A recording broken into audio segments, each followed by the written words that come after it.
Now, before the break, I tried to break down just how much of an effect the fight for abortion rights had on this midterm election, one where ballot measures to protect abortion access or reject restrictions have passed in 5 states. Joining me now, Alencia Johnson, Impact Officer at the social impact agency 1063 West Broad, and Jill Filipovich, journalist and author of H-Spot, The Feminist Pursuit of Happiness. Good morning to both of you. Thank you for being with us. Jill, let me start with you. You had an op-ed in The Guardian the other day, which was titled, "American Voters Just Sent a Crystal Clear Message. They Believe in Abortion Rights." I think that's really key that you said they believe in abortion rights. In Kansas, Republicans supported abortion rights. In Montana, Republicans supported abortion rights. In Kentucky, they supported abortion rights, which is a different thing than supporting abortion or liking abortion or thinking you'd like to have an abortion. I think one thing that has become crystal clear since Roe was overturned is the cost of banning and criminalizing abortion procedures. And so even though many Americans have long said that even if they themselves wouldn't have an abortion, they support the right of others to do so, I think what we've seen since the Dobbs decision is just how high those stakes actually are. I mean, those stakes are 10-year-old rape victims being forced to carry a pregnancy. Those stakes are women being forced to carry pregnancies that are doomed. Those stakes are women who are miscarrying, not being able to get comprehensive medical care and instead being forced to risk sepsis before a doctor will tend to them in anti-abortion states. So I think a lot of folks, even those who perhaps haven't thought very much about this issue or would have identified as pro-life, are, I hope and I think, looking at the reality of what banning abortion means and realizing that could be me, that could be my partner, it could be my sister, it could be my friend, and maybe it's better for the government to just stay out of this question, leave it to women, leave it to their doctors. Alencia, let's talk about strategically what this means, because we've now seen these 5 ballot measures, 2 that were designed by groups that wanted restrictions on abortion in Montana and Kentucky, 3 in Vermont, Michigan, and California that were meant to protect abortion rights, and of course the earlier one in Kansas, which was meant to restrict abortion rights. Once you see all of this, I mean, I saw speculation by somebody who said maybe this is what Democrats should do. Maybe there should be an abortion question in a lot of states. Does leaning into abortion rights, is it likely to work more if it's worked as well so far?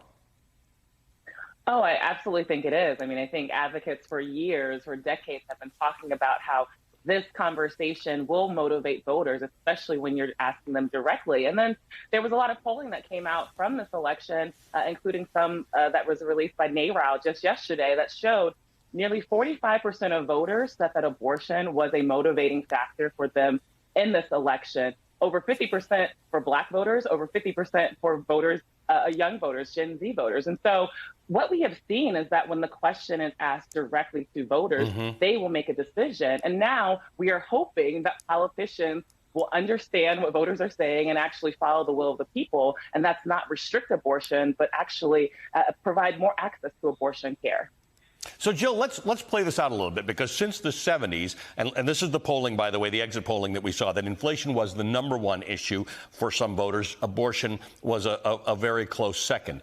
This has generally been a motivating thing for Republicans since the 70s. For whatever reason, maybe it's because Roe made abortion legal in America, it was not motivating for Democrats. Has this now permanently changed? Is abortion now in the column of fundamental rights that need to be protected in a world where we're worried about fundamental rights? And should this become more central? Because there was a lot of criticism of Republicans for making this central while Republicans were talking about, there was criticism of Democrats for making abortion central while Republicans were talking about inflation. Well, now I think we've seen just how much that criticism missed the mark. I mean, yes, abortion was the #2 issue for voters generally, but it was the top issue for Democratic voters, right? So it was incredibly motivating by a lot. I mean, there was no issue that even came close. So it was incredibly motivating for Democratic voters. And it's frankly the reason that Democrats didn't experience a total wash in this election, right? It wasn't that voters just came out to vote for abortion rights. They did. But as they were doing so, they also voted a bunch of Democrats into office. So Democrats really do have pro-choice voters, I think, to thank for this victory. And the only path forward for Dems now is to act on what voters have demanded of them. abortion is a central issue of human rights, of fundamental human rights, involving the most intimate decisions we ever make in our lives. And Democrats do need to place that front and center. They do need to stand up for it. And frankly, I don't think anyone wants to return to this long abortion war, culture war over reproductive rights. I think what we want is for Democrats to act and act pretty aggressively. I think this is an interesting point, Alencia, that abortion needs to, and in some cases in these 5 states, move from being a culture war issue or a women's issue into the pantheon of rights, right? We've been talking about rights for a long time with Me Too, with Black Lives Matter, with George Floyd, now with abortion. It's along the continuum of let's not have rights erode more than we've already determined that they have done so in America. Let's not talk about abortion as a women's issue. Let's not talk about abortion as a culture war issue. Let's talk about it as the preservation of individual rights in the United States.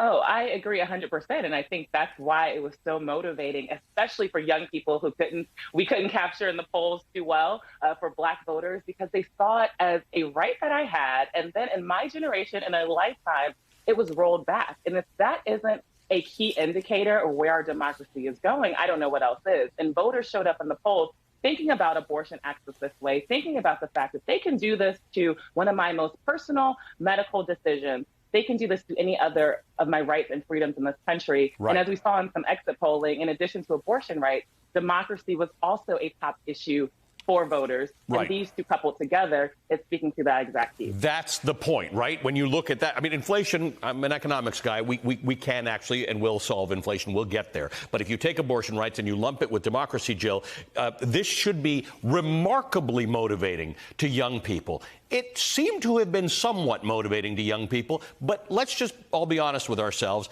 They didn't come out in the numbers that would suggest your fundamental rights and your future is in danger.